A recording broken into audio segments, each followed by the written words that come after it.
Hello बच्चों। तो class 10th के बच्चों की बहुत रिक्वेस्ट आ रही थी कि सर कुछ इंपॉर्टेंट वीडियो या कुछ इंपॉर्टेंट क्वेश्चन बता दीजिए। तो मैं आपको कुछ इंपॉर्टेंट क्वेश्चन बताता हूँ जो भी मेरे हिसाब से बोर्ड में आ सकते हैं। तो उस सब में क्वेश्चन होता है कि एक फिगर में बना देता हूँ क्वेश्चन। मैं अभी आपको देख लूंगा। यहाँ पे एक सर्किल है ऐसे, और उस पर एक टेंजेंट इधर से जाती है, मतलब एक टेंजेंट जाती है, पॉइंट का नाम है क्यू। बहुत इंपॉर्टेंट क्वेश्चन है। और क्वेश्चन पढ़ देता हूँ। Tangent P Q and P R, यहाँ पे दो टेंजेंट है। एक और टेंजेंट है जो कि पॉइंट पी से आएगी। इस पॉइंट से भी एक टेंजेंट आएगी। सॉरी, ये टेंजेंट सेकेंड दिख रही है, मान लो आप टेंजेंट है ये। तो दो टेंजेंट है, एक टेंजेंट इस पॉइंट पे है, पी पॉइंट पे, और एक टेंजेंट आपकी सॉरी आर पॉइंट है, ये आर पॉइंट पे है, और एक क्यू पॉइंट पे। और दोनों टेंजेंट पी पॉइंट पे मीट कर रही है और एंगल आपको 30 डिग्री दिया है। और आपसे पूछा जा रहा है find the value of R Q S.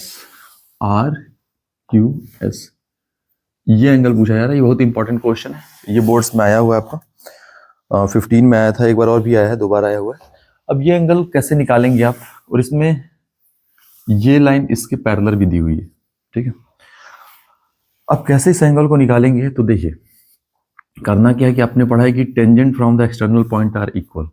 That means QP जो होगा वो इक्वल हो जाएगा आपके पी आर के, और इससे ये दोनों साइड इक्वल होते हैं तो ये दोनों एंगल भी इक्वल हो जाते हैं, ठीक है।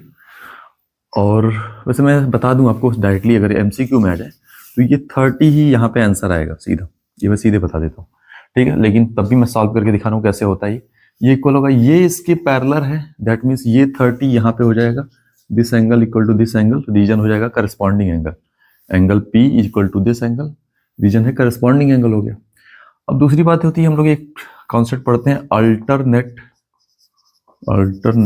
सेगमेंट, ठीक है। ये बहुत इंपॉर्टेंट कॉन्सेप्ट है आपका। अल्टरनेट सेगमेंट में करना क्या है आपको, कि आपको एक सर्किल दी हुई है और उस सर्किल पे एक टेंजेंट दिया हुआ है, ठीक है, और एक कॉर्ड दी हुई है। तो कहा जाता है कि जो कॉर्ड और इसके बीच का एंगल है, वो कॉर्ड अगर कहीं कोई एंगल बनाती है तो उसके इक्वल हो जाता है, मतलब इस एंगल के इक्वल होता है ये वाला एंगल। अल्टरनेट सेगमेंट बोलते हैं कि दिस एंगल, ये एंगल इक्वल टू ये एंगल, अल्टरनेट सेगमेंट। तो उस एंगल के अकॉर्डिंग देखा जाए तो ये वाला एंगल इस वाले एंगल के इक्वल हो जाएगा। दैट मीन्स अगर देखिए ये 30 था, मैंने कहा था ये दोनों साइड इक्वल है, तो ये अगर x है तो ये x है, तो ये तीन एंगल है, एक ट्रायंगल में तीन ही एंगल होते भी हैं, तो x प्लस 30 इक्वल टू 180, और यहाँ से आ जाएगा 2x equal to 150। That means x की वैल्यू 75 आ गई। और ये अगर 75 है आपका, ये भी 75 है आपका, तो ये भी 75 होगा अल्टरनेट सेगमेंट से, ठीक है। अब यहाँ पे तीन एंगल हैं 1 2 3, तो वहां से फिर लीनियर पेयर फॉर्म हो जा रहा है। ये एंगल प्लस ये एंगल प्लस ये एंगल, मान लीजिए एंगल का नाम 1 है, तो angle 1 plus 30 plus 75, 1 plus 30 plus 75 equal to 180। और यहाँ से फिर निकालेंगे तो एंगल 1 की वैल्यू 75 आ जाएगी, तो ये भी आ जाएगा आपका कितना, 75 आ गया। तो 75 प्लस दिस एंगल क्यू, इन तीनों का सम 180 होगा। तो angle Q plus 75 plus 75 equal to 180, और एंगल क्यू की वैल्यू हो गई आपकी 180 माइनस 150, दैट मीन्स 30 डिग्री। तो मैंने शुरू में ही बता दिया था कि ये एंगल इसका इक्वल होता है। तो अगर एमसीक्यू में आ जाए तो आप सीधे लिख लो कि ये एंगल इक्वल टू दिस। और अगर ये सॉल्व करने के लिए आता है आपको, 2 4 3 मार्क्स का क्वेश्चन आता है, तो आप ऐसे सॉल्व कर लीजिए, ठीक है। तो समझ में आया होगा। अब हम लोग दूसरे क्वेश्चन पे आते हैं। इस क्वेश्चन में क्या है कि in the given figure P Q is a cord. P Q यहाँ पे कॉर्ड है और दो टेंजेंट बनते हैं टीपी एंड टी क्यू, और यहाँ पे रेडियस दिया हुआ है आपको। रेडियस इसकी दी हुई है कितनी, रेडियस 10 सेंटीमीटर है। और एक और चीज दी हुई है भाई, length of chord of circle, chord की लेंथ दी हुई है। तो कॉर्ड जो है हमारा पी क्यू, उसकी लेंथ दी हुई है कितनी, 16 सेंटीमीटर दी हुई है। फाइंड क्या करना है इसमें, तो इसमें फाइंड करना है पीओ, ये भी बोर्ड में आया हुआ क्वेश्चन है। और टीपी फाइंड करना है, सॉरी टीपी फाइंड करना है, लेंथ ऑफ कॉर्ड फाइंड करनी है, ठीक है। अब इसमें टीपी निकालना है आपका, तो दो तरीके होते हैं, एक रास्ता काफी लंबा होता है, मैं आसान वाला बताता हूँ। हमको ये चाहिए टीपी। हमको पता है कि टेंजेंट जो होता है वो रेडियस पे परपेंडिकुलर होता है, ठीक है।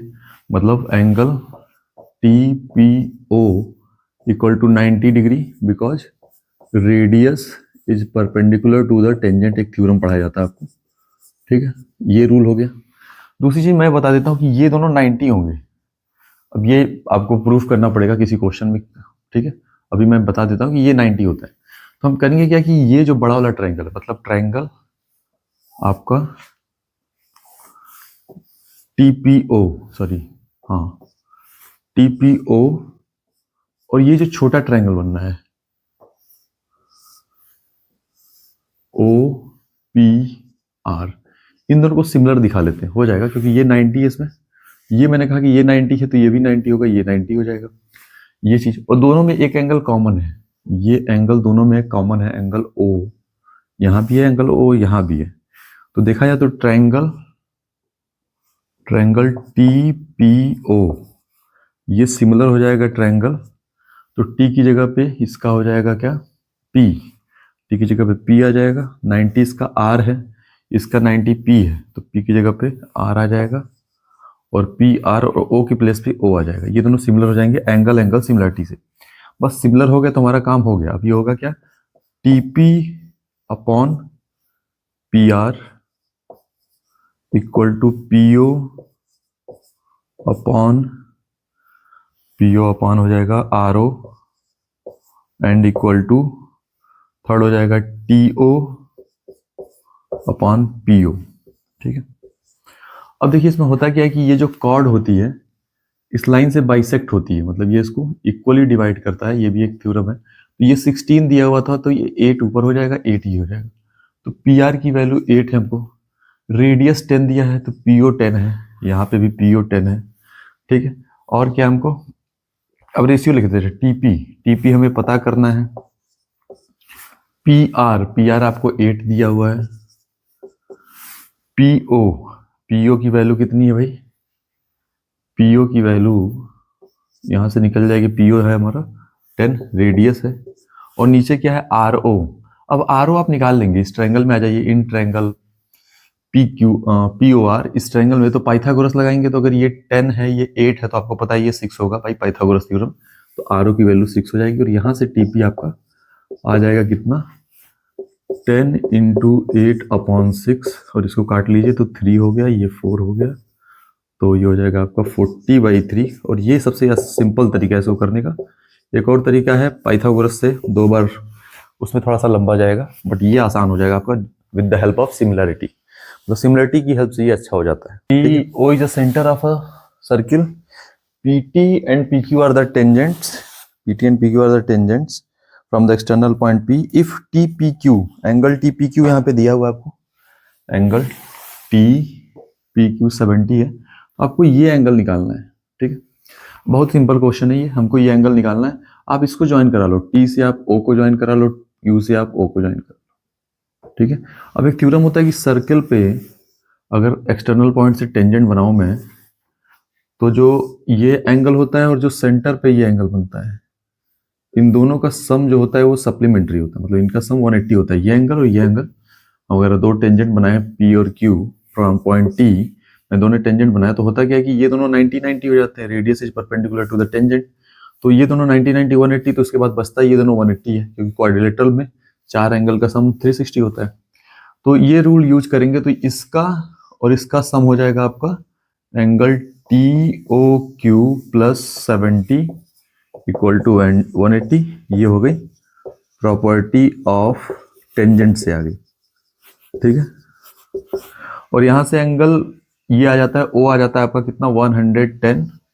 अब ये 110 आ गया, उसके बाद हमने एक और कॉन्सेप्ट पढ़ा हुआ है कि सर्किल है, और सर्किल पे आपने पढ़ा है कि सर्किल के सेंटर पे जो एंगल बनता है, और उसी सेम पॉइंट से, मतलब उसी सेम आर्क से, जैसे यहाँ पे पी क्यू एक आर्क है, तो सेंटर पे जो एंगल बन रहा है और एक सेम आर्क से अगर सर्कमफेरेंस पे बनता है, तो angle at centre, that means angle at centre is twice the angle at circumference. ये सेंटर वाला एंगल इसका ट्वाइस होता है, ये एक रूल है।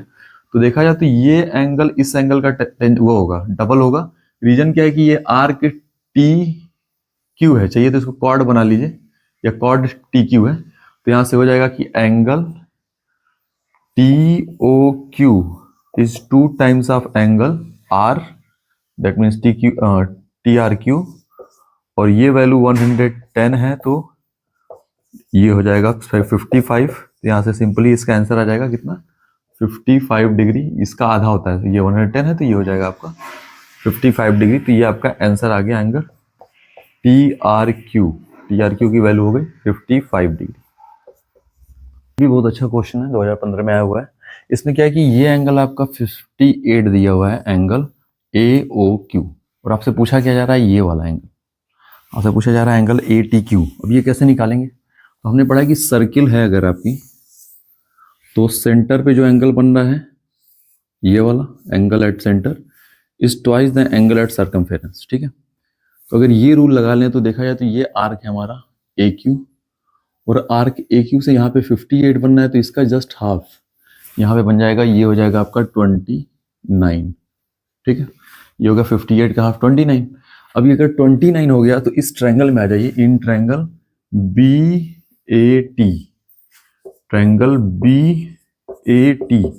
अब ये एंगल 90 होगा, क्यों, क्योंकि हमने पढ़ा है कि जो ये डायमीटर है, this line passing through O, तो डायमीटर है आपका, और सर्किल का रेडियस ही क्या होता है, परपेंडिकुलर होता है टेंजेंट पे। तो ये तो डायमीटर है तो ये रेडियस ही है, मतलब रेडियस का डबल है, तो ये भी परपेंडिकुलर होगा। तो एंगल ओ ए टी यहाँ से सॉरी ओ ए टी जो हो जाएगा वो 90 हो जाएगा। तो ये एंगल 90 हो गया, ठीक है। तो ये एंगल अगर 90 है इस ट्रायंगल में और ये 29 है तो एंगल टी आपका निकल जाएगा। तो 29 प्लस 90 और प्लस ए टी क्यू, और यहाँ से निकाल लेंगे आप इक्वल टू 180, और यहाँ से निकल जाएगा हमारा किसकी value, angle A T Q की वैल्यू, जो कि आएगी 180 माइनस कितना माइनस करना पड़ेगा, 9 टू 11 119 माइनस कर देंगे, मतलब 61 आ जाएगा। इसका आंसर आएगा आपका कितना, 61 डिग्री आएगा, ठीक है। तो बहुत सिंपल कॉन्सेप्ट था। ये 58 था, 58 का हाफ ये 29 हो गया। फिर ये डायमीटर था तो हमने पढ़ा है कि रेडियस परपेंडिकुलर है टेंजेंट के, तो ये 90 हो गया। अब इस ट्रायंगल में आ गए, अब इसका कोई काम नहीं, इसको हटा सकते हैं आप चाहे तो, इसको हटा देंगे तो ये ट्रायंगल सीधा सीधा राइट एंगल ट्रायंगल बन रहा है। 2 एंगल बताया तो 3rd एंगल निकाल लिया।